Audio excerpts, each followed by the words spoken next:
여러분, 우리가 정말 중요하게 생각해야 할 게 하나 있습니다. 혹시 원수 같은 사람의 입에서 나오는 말이 하나님의 뜻일 수도 있다는 걸 생각해 본 적 있나요? 대부분의 사람들은 이걸 받아들이기 어려워합니다. 내가 저 사람을 얼마나 싫어하는데 저 사람이 하는 말을 내가 어떻게 듣지? 하지만 바로 이 지점에서 중요한 실수가 생깁니다. 반대로 생각해 보세요. 우리가 가장 신뢰하는 사람, 우리가 정말 사랑하는 사람이 하는 말이라고 해서 무조건 옳을까요? 사실 우리가 아무리 믿는 사람이라도 그 입에서 사탄의 유혹이 나올 수도 있습니다. 우리는 보통 반대로 생각하죠. 믿는 사람의 말은 당연히 옳고, 싫어하는 사람의 말은 무조건 틀렸다고요. 그런데 하나님은 그렇게 제한되지 않습니다. 하나님은 어떤 사람의 입을 통해서든 자신의 뜻을 전하실 수 있습니다.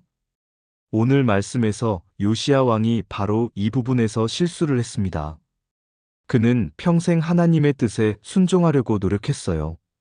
하지만 자신이 싫어하는 사람의 입에서 나오는 하나님의 메시지는 거부했습니다. 그 결과가 무엇이었을까요? 바로 예기치 않은 죽음이었습니다. 그럼 우리는 어떻게 해야 할까요? 이 질문이 정말 중요합니다. 그리고 그 답을 찾는 과정이 앞으로 더 흥미로울 겁니다. 계속 집중해서 함께 해주세요. 솔직히 쉽지 않은 일이에요. 내 감정이 앞서다 보면 하나님께서 원하시는 길보다 내 감정을 먼저 따르게 되거든요. 하지만 우리가 기억해야 할 건 하나님의 뜻과 의가 내 감정보다 훨씬 더 중요하다는 거예요. 그렇기 때문에 어떤 상황에서든 어떤 사람을 만나든 가장 먼저 하나님을 떠올릴 수 있어야 해요. 그 사람이 내게 불편한 존재든 원수처럼 느껴지는 사람이든 혹은 내가 가장 신뢰하는 사람이든 그 상황 속에서 하나님의 뜻이 무엇인지 먼저 생각해야 합니다. 결국 우리가 이런 태도를 가질 수 있다면 하나님께서 주시는 진짜 지혜를 얻게 되는 거예요. 그런데 여기서 중요한 질문이 하나 생깁니다. 우리가 과연 이런 태도를 유지하기 위해서 어떤 노력을 해야 할까요? 바로 이어서 이야기해 볼게요. 그런데요, 요시야 왕의 입장에서 한번 생각해 보면 그의 심정이 충분히 이해가 됩니다. 우리도 마찬가지죠. 평소에 절대 듣고 싶지 않은 사람이 하는 말은 무조건 거부하고 싶어질 때가 있잖아요. 특히 철천지원수가 하는 말이라면 더더욱 그렇습니다. 그런데 여기서 중요한 사실이 있어요.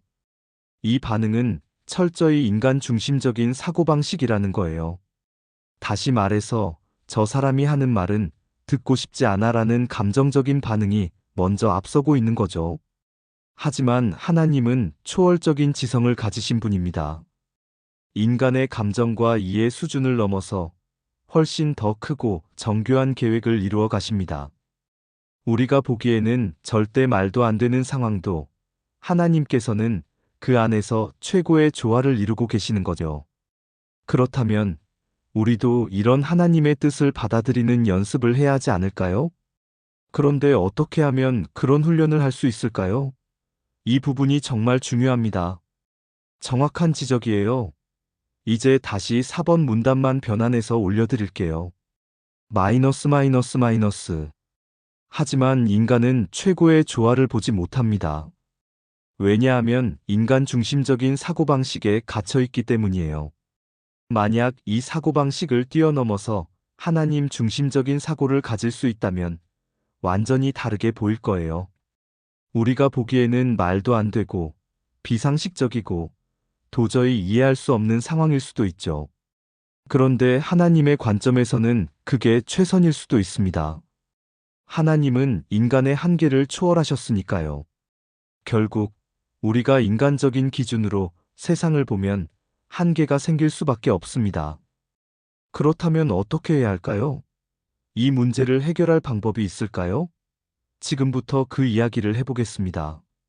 그렇다면 이런 상황에서 우리가 빠질 수 있는 또 다른 함정이 있습니다. 내가 가장 믿고 신뢰하는 사람의 입에서도 사탄의 유혹이 나올 수 있다는 사실입니다. 이게 정말 무서운 거예요. 우리는 흔히 저 사람은 신실한 사람이니까 저 말은 틀림없겠지라고 생각하죠.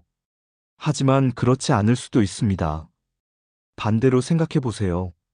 정말 싫어하는 사람이 하나님의 말씀을 전할 수도 있는 것처럼 정말 좋아하는 사람의 입에서 하나님과 반대되는 말이 나올 수도 있습니다. 결국 중요한 건 누가 말했느냐가 아니라 그 말이 하나님 뜻에 합당한가입니다. 오늘 말씀에서 요시야는 하나님께 충실했지만 마지막 순간에 그 중요한 사실을 놓쳤습니다. 그래서 하나님이 보내신 메시지를 거부했고 전쟁터에서 허망하게 생을 마감하게 되었죠. 그렇다면 우리는 이런 실수를 반복하지 않으려면 어떻게 해야 할까요? 여기서부터가 정말 중요합니다. 이제부터 본격적으로 이야기해 볼게요. 그렇다면 우리는 어떻게 해야 할까요? 인간적인 감정에 휩쓸리지 않고 내 뜻이 아니라 하나님의 뜻을 먼저 생각하는 태도를 가져야 합니다. 쉽지 않겠지만 결국 이 길이 우리 삶을 가장 바르게 이끌어주는 길이에요. 감정보다 하나님의 뜻이 더 중요하다는 사실을 매 순간 기억해야 합니다. 오늘 내용을 마무리하면서 우리 함께 기도하고 싶습니다. 하나님, 초월적인 지혜로 우리를 이끄시는 하나님을 찬양합니다. 오늘도 귀한 말씀을 깨닫게 해주시니 감사합니다. 우리는 너무나 쉽게 인간적인 감정에 휘둘리고 내 생각이 옳다고 착각하며 살아갑니다. 그러나 주님, 저희가 하나님의 관점으로 세상을 바라볼 수 있도록 도와주시옵소서. 내 감정보다 하나님의 뜻이 더 중요하다는 것을 잊지 않게 하시고 어떤 상황에서도 하나님의 말씀을 따를 수 있는 용기를 주시옵소서. 나의 편견과 감정이 하나님의 뜻을 가리지 않도록 하나님께서 주시는 지혜로 살아갈 수 있도록 인도해 주시옵소서. 오늘도 우리의 기도를 들어주심에 감사드리며 예수님의 이름으로 기도드립니다. 아멘. 자, 오늘도 깊은 이야기 나눴습니다. 그런데 여기서 끝이 아니죠. 다음 시간에는 더 놀라운 이야기, 더 깊이 있는 말씀을 나눌 예정입니다. 과연 우리가 하나님의 뜻을 온전히 따를 수 있는 방법은 무엇일까요? 이 부분이 정말 중요합니다.